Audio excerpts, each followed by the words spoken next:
ಸರ್ಕಾರದ ತಪ್ಪುಗಳನ್ನು ಎಳೆ ಎಳೆಯಾಗಿ ಬಿಡಿಸುವಂಥ ಕೆಲಸವನ್ನು ವಿರೋಧ ಪಕ್ಷವಾಗಿ ನಾವು ಮಾಡಿದ್ದೀರಿ. ಈ ಖಾತೆಯಲ್ಲಿ ಲಂಚದ ಸವಾಲನ್ನು ಹಾಕಿದ್ರು ಸರ್ಕಾರ. ಆ ಲಂಚದ ಫೋನ್ಪೇ ಮುಖಾಂತರ ಲಂಚ ತಗೊಂಡಿರೋದನ್ನು ಪ್ರೂವ್ ಮಾಡಿದ್ದೀರಿ. ಮಾಡಿದಂಥ ಅಧಿಕಾರಿಯನ್ನು ಈಗಾಗಲೇ ಸರ್ಕಾರ ಸಸ್ಪೆಂಡ್ ಮಾಡಿದೆ. ಅದೇ ರೀತಿ ಬೆಂಗಳೂರಿನ ಅಭಿವೃದ್ಧಿ ಬಗ್ಗೆ ಮೊದಲ ಬಾರಿಗೆ ಒಂದು ದೊಡ್ಡ ವಿಶೇಷ ಚರ್ಚೆಯನ್ನಾಗಿತ್ತು. ಸುಮಾರು ನಮ್ಮೆಲ್ಲ ಬೆಂಗಳೂರು ಶಾಸಕರು ಆ ಚರ್ಚೆಯಲ್ಲಿ ಪಾಲ್ಗೊಂಡಿದ್ದರು.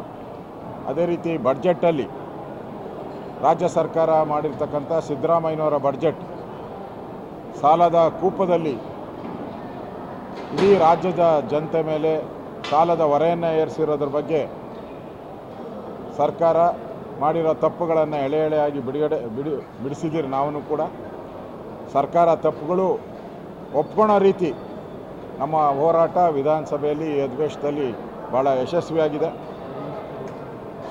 ಅದೇ ರೀತಿ ಫ್ಲೈಯಿಂಗ್ ಸ್ಕೂಲ್ ಜಕ್ಕೂರು ಫ್ಲೈಯಿಂಗ್ ಸ್ಕೂಲನ್ನು ಪರಭಾರೆ ಮಾಡೋಕ್ಕೆ ಹೊರಟಿದ್ರು.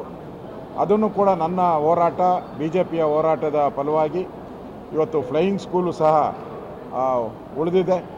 ಅದೇ ರೀತಿ ಫಾರೆಸ್ಟ್ ಜಮೀನು ಸಂಬಂಧಪಟ್ಟಂತೆ ಒತ್ತುವರಿ ಆಗಿರೋದನ್ನು ಬೆಂಗಳೂರಲ್ಲಿ ಉಳಿಸ್ಕೊಬೇಕು ಅನ್ನೋದ್ರ ಬಗ್ಗೆನೂ ನಾನು ಇವತ್ತು ಚರ್ಚೆ ಮಾಡಿದ್ದೀನಿ. ಅಂದರೆ ಈ ಅಧಿವೇಶನದಲ್ಲಿ ನಾವು ಫ್ಲೈಯಿಂಗ್ ಸ್ಕೂಲು ಉಳಿಸಿದ್ದೀರಿ. ಅದೇ ರೀತಿ ಈ ಖಾತೆಗೆ ಲಂಚ ಏನು ತಗೊತಾಯಿದ್ರು ಅದನ್ನು ತಡೆಗಟ್ಟುವಂಥ ನಿಯತ ಮಾಡಿದ್ದೀರಿ. ಅದೇ ರೀತಿ ಮೈಸೂರು ಸಿಲ್ಕ್ ಫ್ಯಾಕ್ಟ್ರಿ ಏನಿದೆ ಅದನ್ನು ಉಳಿಸುವಂಥ ಹೋರಾಟದಲ್ಲೂ ಕೂಡ ನಾವು ವಿಧಾನಸಭೆಯಲ್ಲಿ ಹೋರಾಟ ಮಾಡಿದ್ದೀರಿ. ಟಿ ನರಸೀಪುರ ಅದನ್ನು ಕೂಡ ಸರ್ಕಾರ ತಪ್ಪಾಗಿದೆ, ನಾವು ತಿದ್ದುಕೊಂತೀರಿ, ಇನ್ನು ಮುಚ್ಚಲ್ಲ ಅನ್ನೋ ಮಾತನ್ನು ಹೇಳಿದ್ದಾರೆ. ಅಂದರೆ ಈ ಎಲ್ಲ ವಿಚಾರಗಳು ಇವತ್ತು BJPಗೆ ತಾರ್ಕಿಕ ಅಂತ್ಯಕ್ಕೆ ನಾವು ತೆಗೆದುಕೊಂಡಿದ್ದೀವಿ.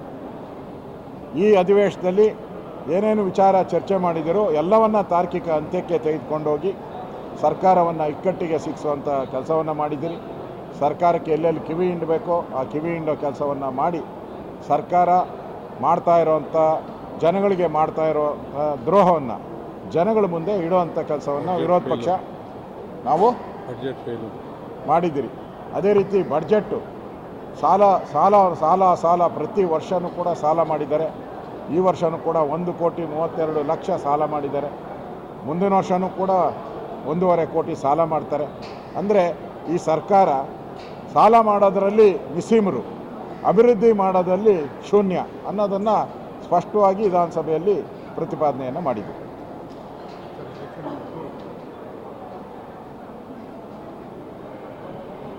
ಎರಡು ಬೈ ಎಲೆಕ್ಷನ್ಗೆ ಸಂಬಂಧಪಟ್ಟಂತೆ 30ನೇ ತಾರೀಕು ಮತ್ತು 31ನೇ ತಾರೀಕು ನಾನು ದಾವಣಗೆರೆ ಚುನಾವಣಾ ಪ್ರಚಾರದಲ್ಲಿ ನಾನು ಪಾಲ್ಗೊಳ್ತಾ ಇದ್ದೀನಿ.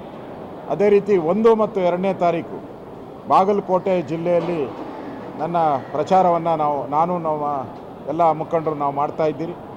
ಅದಾದಮೇಲೆ ಮತ್ತೆ 2, 3, 4 ದಾವಣಗೆರೆಯ ಪ್ರಚಾರವನ್ನು ನಾನು ಶುರು ಮಾಡ್ತಾ ಇದ್ದೀನಿ. ಈಗಾಗಲೇ ಪಾರ್ಟಿನೂ ಕೂಡ ಇದಕ್ಕೆ ಸಂಬಂಧಪಟ್ಟಂತೆ ನನ್ನ ಪ್ರವಾಸದ ಬಗ್ಗೆ ಈಗಾಗಲೇ ಮಾಹಿತಿಯನ್ನು ತಗೊಂಡಿದ್ದಾರೆ. ಅಲ್ಲೂ ಕೂಡ ಈ ಎರಡೂ ಚುನಾವಣೆಯಲ್ಲಿ BJP ಗೆಲ್ಲುವಂಥದ್ದಕ್ಕೆ ನಮ್ಮ ಇಡೀ BJP ತಂಡ ಒಟ್ಟಾಗಿ ನಾವು ಕೆಲಸವನ್ನು ಮಾಡ್ತೇವೆ.